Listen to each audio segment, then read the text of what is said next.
Ele, oferecendo-se livremente à sua paixão, tomou o pão, deu graças, o partiu e o deu aos seus discípulos, dizendo: tomem e comam todos vocês. Este é o meu corpo, que é dado por vocês em sacrifício.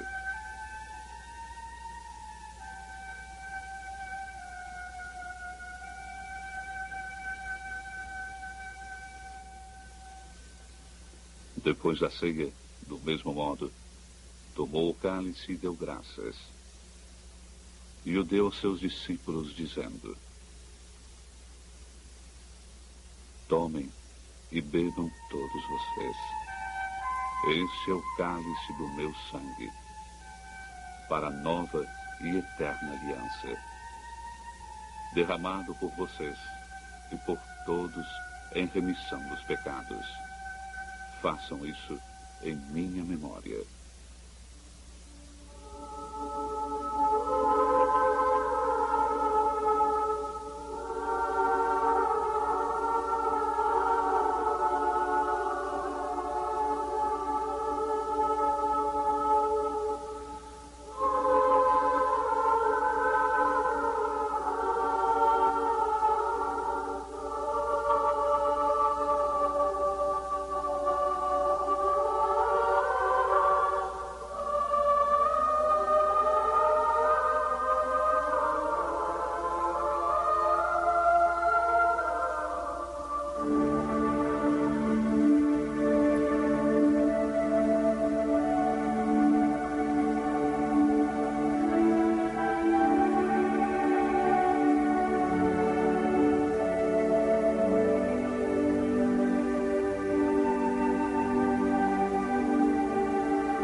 Lanciano é uma bonita cidade da região do Abruzzo, na província de Chiesi. Estende-se sobre uma suave colina a 12 quilômetros do mar Adriático e é vigiada às suas costas pela massa possante da Maiella.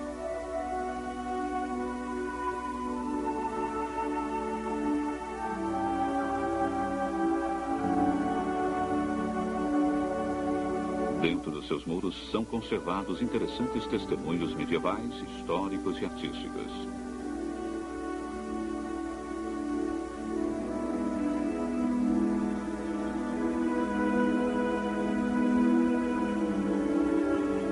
Condecorada com a medalha de ouro ao valor militar, Lanciano é famosa no mundo pelo milagre eucarístico, conservado por mais de 12 séculos na igreja de São Francisco.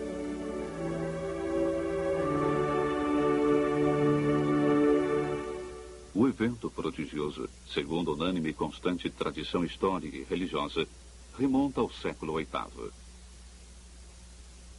Uma epígrafe do ano 1636 assim narra o fato. Aproximadamente nos anos do Senhor 700, nesta igreja, então sob o título de São Legunciano dos Monges de São Basílio, um monge sacerdote duvidou se na hóstia consagrada estivesse verdadeiramente o corpo de Nosso Senhor e se no vinho o sangue. Celebrou a missa e depois de proferir as palavras da consagração, viu a hóstia transformada em carne e o vinho em sangue. Tudo foi mostrado àqueles que estavam próximos e depois a todo o povo. A carne ainda hoje está intacta e o sangue dividido em 5 partes desiguais tem o mesmo peso todas juntas que cada uma separada.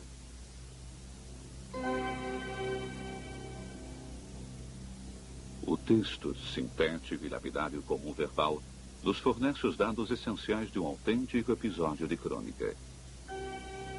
Estamos no século VIII, e mais precisamente, próximo do ano 750, quando, logo após o início da guerra iconoclasta, se registrou o aumento do fluxo migratório dos monges gregos para a Itália.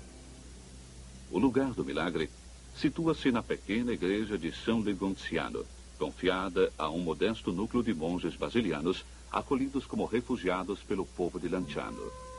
O protagonista humano do extraordinário episódio foi um monge basiliano, o qual, como nos é descrito em um documento de 1631, não muito firme na sua fé, literato nas ciências do mundo, mas ignorante naquelas de Deus, andava dia após dia duvidando se na hóstia consagrada estivesse verdadeiramente o corpo de Cristo e se no vinho se encontrasse o verdadeiro sangue.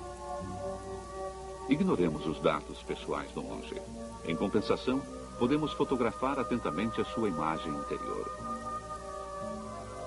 Homem dedicado mais à ciência que à sabedoria, confiante mais na razão do que na contemplação, atormentado pela dúvida, dilacerado pela inquietude cotidiana, um homem surpreendentemente próximo ao homem de hoje, um rosto que nos assemelha extraordinariamente. O prodígio, mais do que na dúvida que o monge carregava dolorosamente no coração, deve ser buscado na condescendência do Pai do céu, e responde com um amor maior do que a perplexidade de seus filhos. O milagre aconteceu durante a celebração da Santa Missa. Concluída a dupla consagração, a hóstia grande e o vinho se transformaram improvisamente e totalmente em carne e sangue.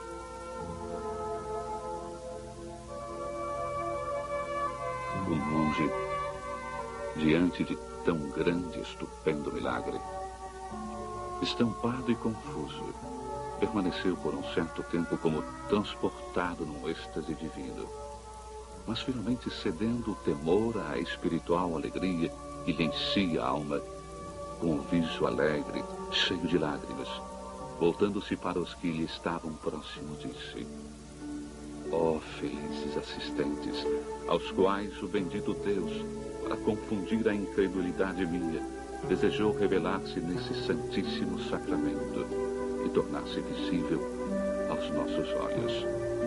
Venham, irmãos, e olhem o nosso Deus que se aproxima de nós. Eis a carne e o sangue do nosso diletíssimo Cristo.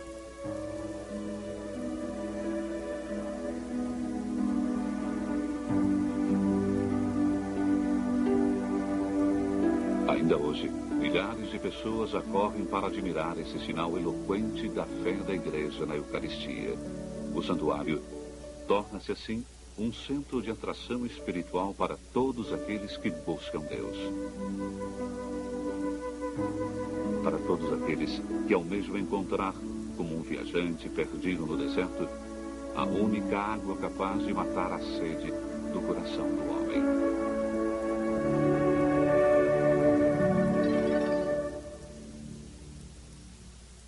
Na custódia do extraordinário prodígio, sucederam aos basilianos os beneditinos e, em 1252, os frades franciscanos. O bispo de Chiense, Landolfo Caracciolo, e o Papa Inocêncio IV confiaram a direção da pequena igreja de São Legunciano aos filhos do pobrezinho de Assis. Apoiados e sustentados pelo fervor popular, os frades franciscanos construíram um novo templo, dedicado a São Francisco, em simetria ao lado superior e adjacente da já arruinada igreja, onde, em 1258, transferiram as santas relíquias eucarísticas.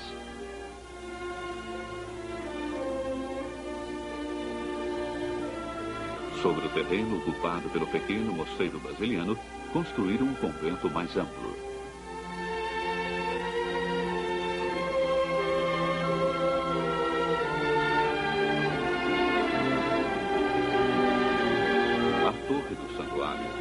Realizada em 3 períodos diferentes, recebeu nos últimos anos várias restaurações que visavam dar luz e respiro a toda a praça do plebiscito.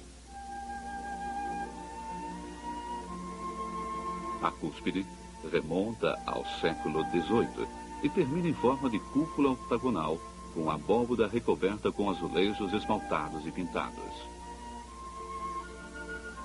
A fachada conserva o estilo original na forma retangular, com portal gótico.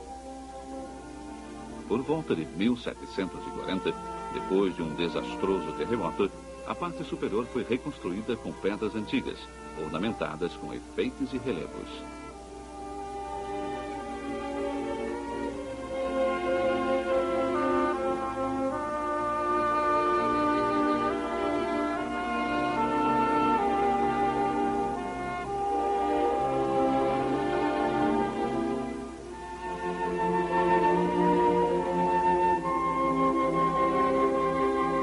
O portão em bronze, obra de Tommaso Gismondi, apresenta cenas e símbolos relativos ao mistério eucarístico.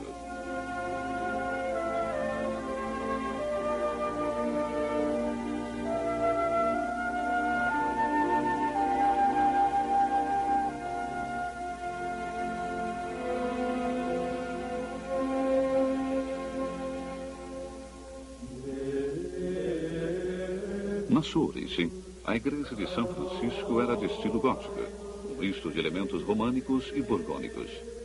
O interior, com uma só nave, foi depois transformado em barroco no século XVIII.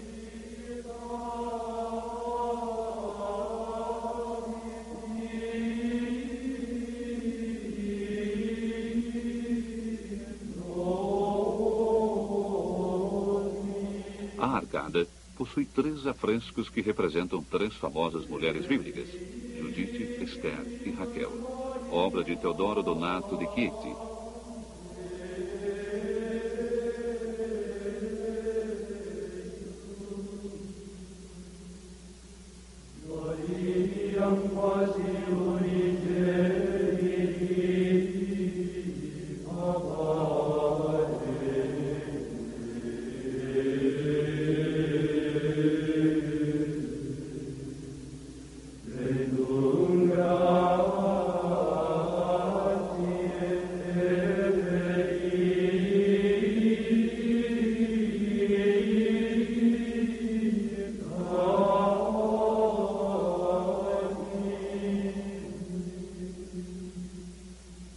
As demais têmperas, decorações, enfeites e vitrais são do padre Giovanni Lerario, franciscano conventual, que ali trabalhou de 1956 a 1958.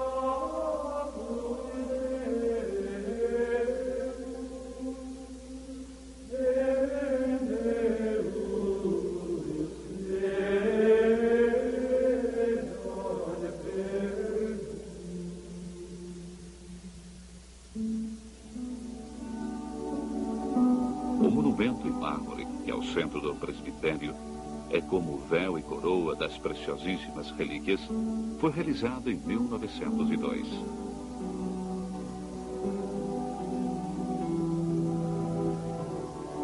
Quatro colunas delicadamente trabalhadas sustentam o baldaquino que cobre o pequeno trono das santas relíquias.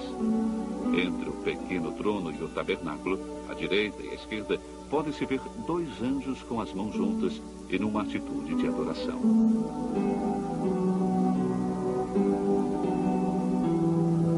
Mais abaixo, sobre o plano da mesa do altar, existem 2 estátuas simbólicas que representam a fé e a caridade.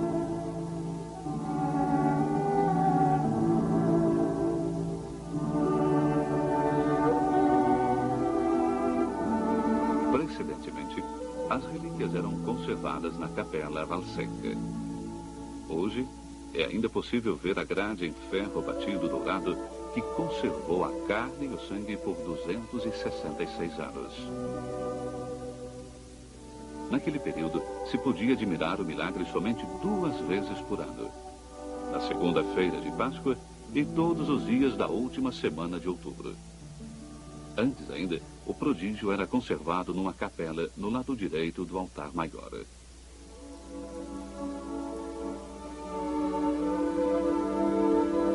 A custódia das santas relíquias foi confiada a um artístico relicário, composto por 2 elementos.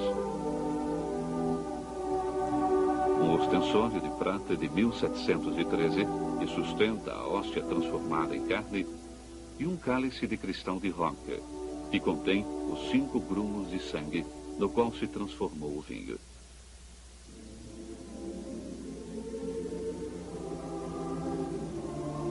Chega-se para admirar o inestimável tesouro eucarístico subindo a escada que se encontra atrás do altar maior.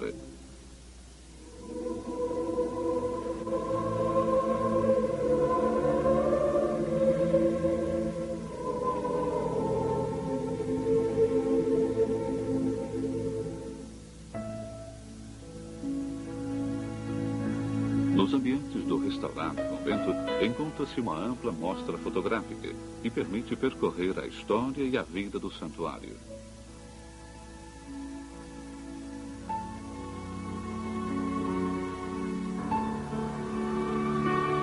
Existe também uma livraria onde se podem comprar livros, videocassetes e recordações relativos ao milagre.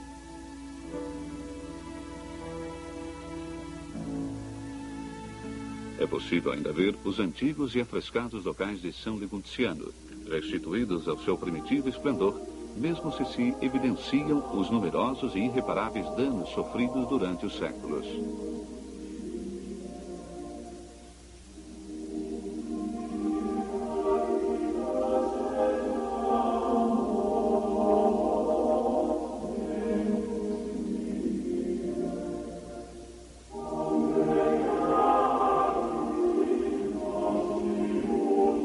Os frades conventuais tiveram que abandonar o santuário no dia 7 de agosto de 1809, depois das leis reversivas napoleônicas. O monsense que se prolongou até o dia 20 de agosto de 1952, quando, a convite do arcebispo Benigno Luciano Migliorini, os franciscanos, com imensa alegria, retornaram a Lanciano.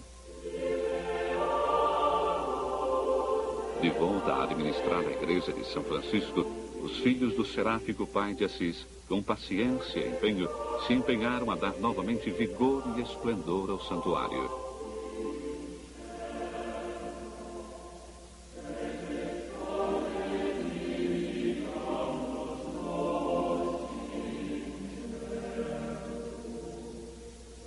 Com a palavra e a editoria, trabalharam para despertar na consciência dos fiéis a atenção, o interesse e a devoção pelo milagre. E assim, progressivamente, o prodígio se impôs como fenômeno de ressonância mundial, capaz de chamar a Lanciano pessoas provenientes de todas as partes do mundo. E tudo graças também ao reconhecimento científico, efetuado entre os anos 1970 e 1981, numa iniciativa dos frades, com o apoio e o consenso do arcebispo Pacífico Perantoni. A investigação foi confiada ao Dr. Odoardo Linoli de Arezzo, professor de anatomia, histologia patológica, química e microscopia clínica. A carne e o sangue pertencem à mesma espécie humana.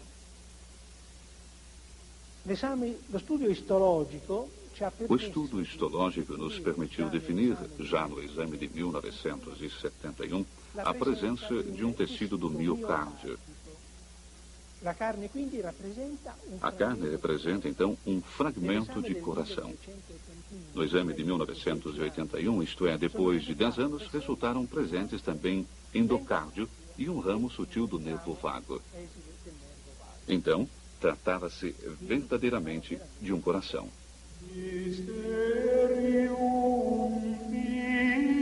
Os estupendos resultados médicos difundiram a notoriedade do milagre eucarístico de Lanciano, fazendo aumentar sem medida o fluxo dos visitantes e dos peregrinos. Não se deve esquecer também que o milagre foi muitas vezes, durante os séculos, objeto de acuradas verificações eclesiásticas. No sangue milagroso foram fracionadas as proteínas com o normal método da eletroforese sobre acetato de celulose. Foram encontrados valores que se inserem na situação normal, mas o perfil do conjunto varia notavelmente em relação à norma.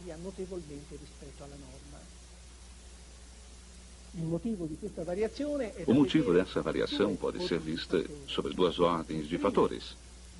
Uma amostra de sangue para um normal exame de eletroforese não é aceitável depois de 3, 4 dias, porque os resultados que fornece seriam certamente anormais. Além do mais, o exame de eletroforese é realizado sobre o soro do sangue. E, ao invés, o sangue milagroso de Lanciano representa um sangue inteiro. Resta considerar que o coração do milagre eucarístico de Lanciano, que nós vemos nesse fotograma aumentado, na forma de uma seção transversal de um coração normal, é caracterizado por uma única ampla cavidade central. E aqui somos seguros que existem traços de uma membrana, a chamada membrana interventricular.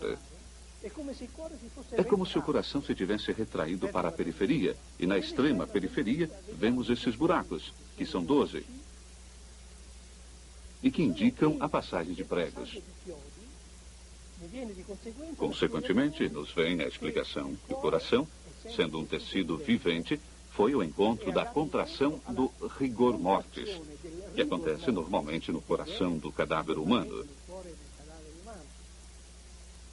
Esse rigor mortis fazia com que o coração se fechasse, e então os monges o esticaram e o fixaram sobre uma tábua de madeira. Nessa altura, o coração, que deveria contrair-se de qualquer maneira, em qualquer direção, não podendo fechar-se em direção ao centro, se retraiu na direção externa, tendo como referência um ponto fixo, a parte periférica. Em conclusão, o milagre eucarístico de Lanciano compõe-se de uma carne miocárdio e de um sangue de natureza humana.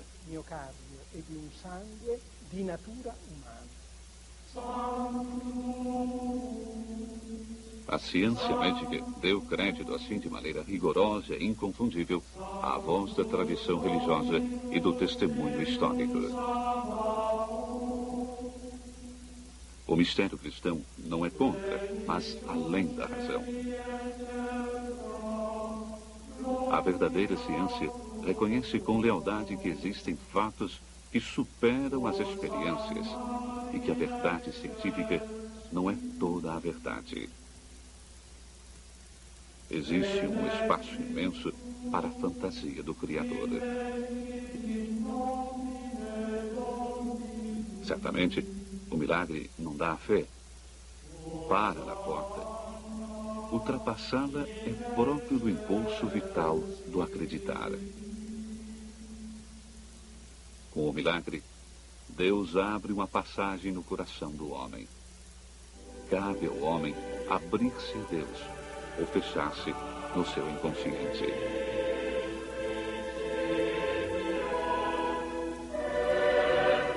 O milagre eucarístico é uma referência obrigatória e connatural ao sacramento da Eucaristia. A sua contemplação só pode traduzir-se em uma mais sentida e sólida piedade eucarística. Confirmação da verdade. É necessário saber passar do sinal milagroso ao milagre da presença real de Cristo no Santíssimo Sacramento.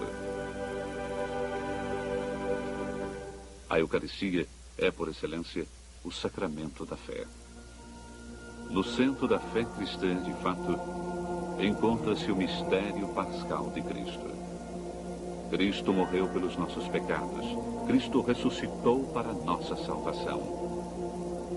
A sua morte é o testemunho supremo do seu amor.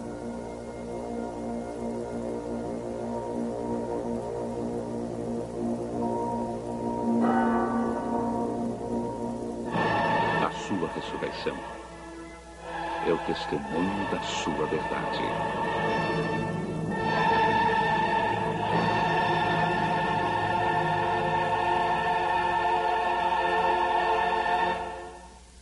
Então, Cristo, instituindo a Eucaristia, confiou à sua Igreja o memorial da sua Páscoa. Na celebração eucarística, toda a Igreja é chamada a entrar no movimento pascal do seu Senhor.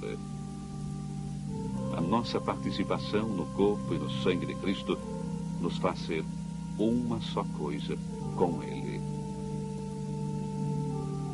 A Eucaristia pede à esposa, à Igreja, de tornar-se pão dividido, vinho derramado para a salvação do mundo, precisamente como fez o esposo, o Cristo.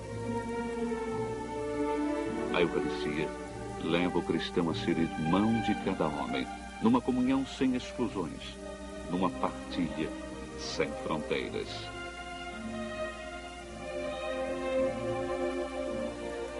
A caridade fraterna é o nome próprio do homem eucarístico. Ao façam isso em minha memória, está estritamente ligado como o formar uma unidade indivisível, o eu dei o exemplo, para que vocês façam o mesmo que eu fiz. A liturgia, em particular a Santa Missa, é a primeira e indispensável fonte da qual os fiéis podem atingir o genuíno espírito cristão. O rito deve passar da memória à imitação e estender-se na vida. O milagre eucarístico de Lanciano é atual, não somente pela confirmação autorizada da recente verificação científica, mas também e sobretudo porque remete o fiel à Eucaristia, fonte, centro e vértice da identidade e piedade cristã.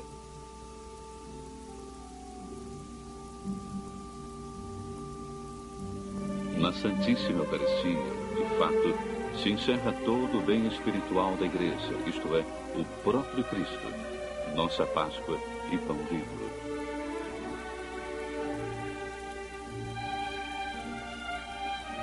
Então, o milagre eucarístico de Lanciano é uma missa jamais terminada, uma maravilha jamais descorada, um rasgão no véu do mistério, um prodígio que ainda hoje enche os olhos de estupor.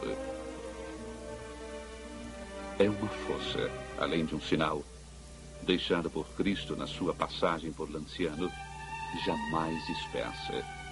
Uma realidade física, perceptível, na qual são recolhidos o som da sua voz e o vibrar dos seus sentimentos, o palpitar do seu coração e o sinal luminoso vindo do infinito, para que não fique interrompido o diálogo entre o céu e a terra.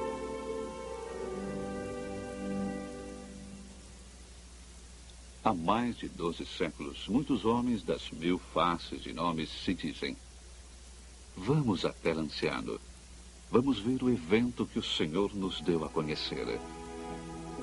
A sua notícia e o seu anúncio são difundidos por toda a terra. Como os personagens evangélicos do primeiro Natal, milhares e milhares de peregrinos se colocam a caminho para vir ver e para adorar o Senhor.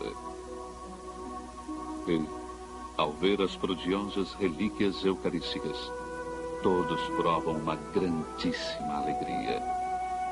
Abertas as portas dos seus corações, oferecem a Deus o ouro da sua piedade, o incenso da sua oração e a mirra das suas dúvidas, dos seus cansaços, das suas penas.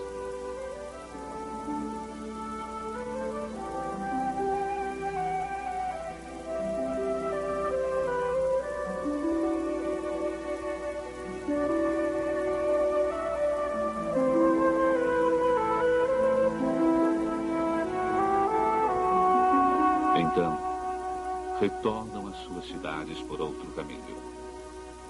O da fé viva, da esperança certa, da caridade perfeita, da reconciliação plena, da paz profunda, da consolação divina. É Cristo, de fato, o mediador entre Deus e os homens, a única luz para os caminhos incertos do homem, o único sustento para os seus passos vacilantes, o único futuro para os seus frágeis sonhos, o único refúgio para o seu pobre coração.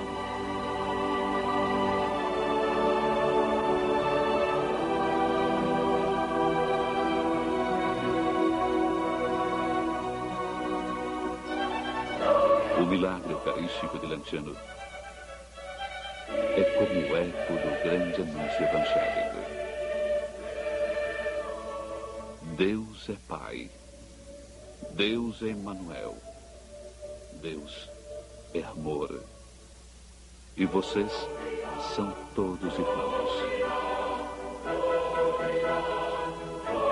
A única mensagem que pode encher de alegria a face da terra para o terceiro milênio.